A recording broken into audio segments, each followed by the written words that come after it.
lives of people that God sent your way. People have rightly said that the richest place on earth is not Switzerland. It's not the United States. It's a cemetery where people come to this world and leave this world without a mark, without any traces that they ever came to the world. As if they just passed through as a transit in the airport journey. Expectation is the womb. That is where your manifestation is being birthed.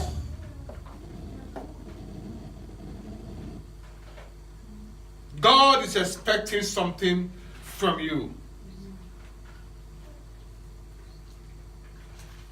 Ladies and gentlemen, you must come to a conclusion in life if you want to win. Let me see your hand if you believe what I'm saying. Let me wave your hand towards me.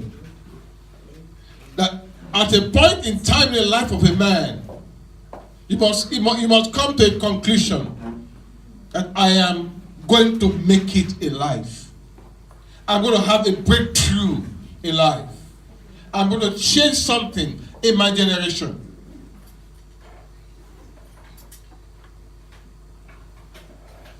God is waiting for you to manifest what He put inside of you. He's expecting something to happen. A week is about to break forth in this part of the world now, in Europe, tomorrow morning, Monday. For that next 7 days, God could transfer what would change your whole life to you in 7 days. Somebody rightly said, dream big or die small. God is expecting manifestation from you. He's expecting something for you to achieve.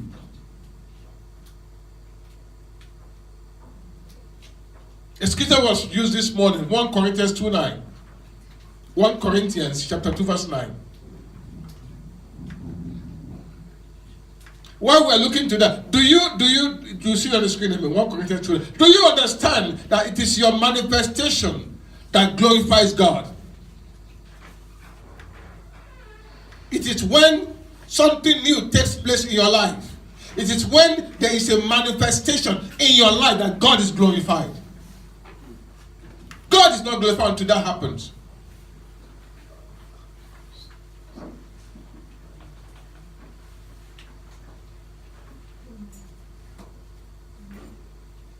Look at what it says.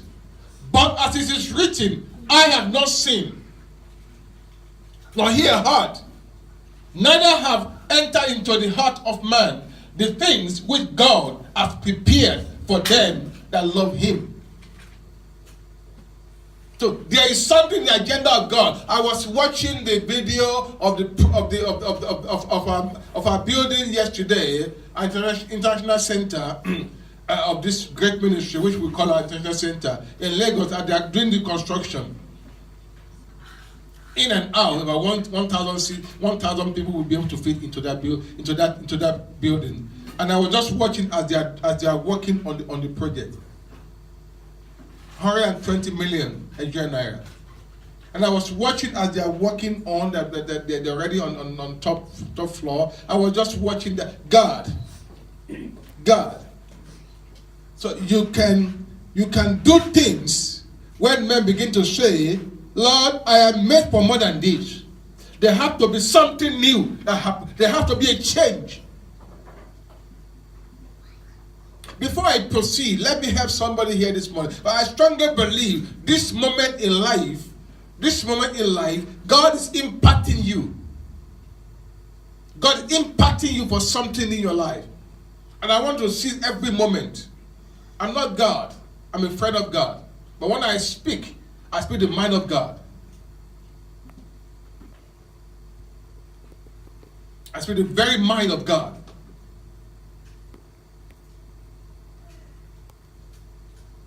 One of my daughter in the Lord rang me a few days ago.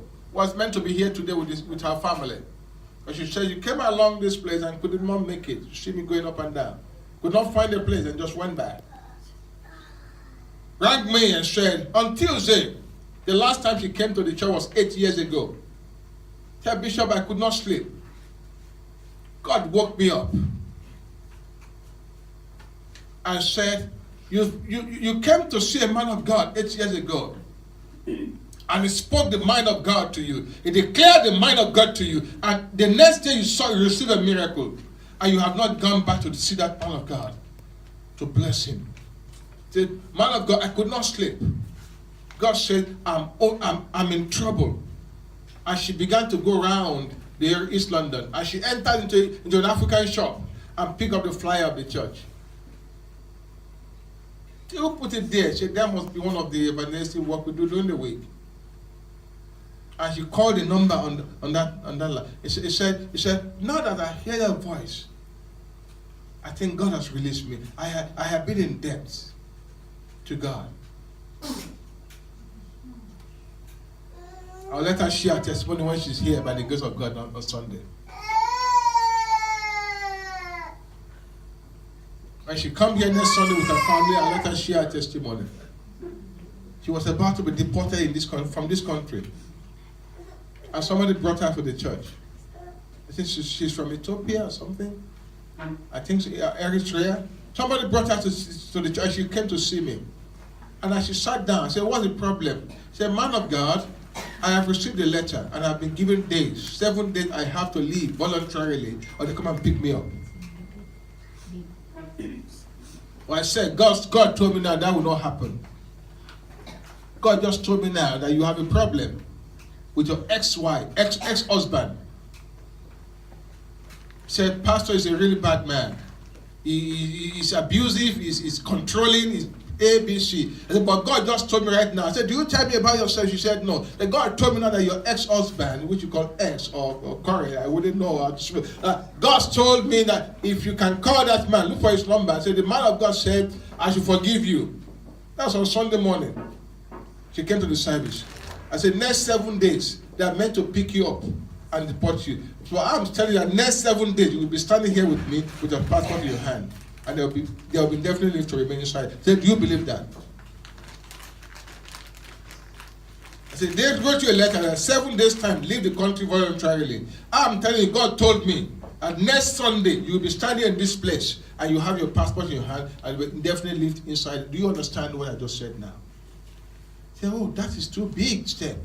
Do you mean I'm not saying they will pardon you. I said, you will have your passport in your hand and there will be visa inside it next Sunday. Do you understand? And she went back on Tuesday morning. Called the immigration officer. Said, we have been looking for you. We are sorry for the letter we wrote to you. Come down now. She met my wife in the train station. She said, this is dangerous. I've never come across a prophet like this.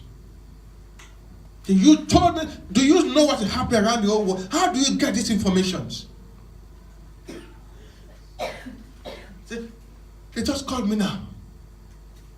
Pastor Bella, I'm going to Croydon now.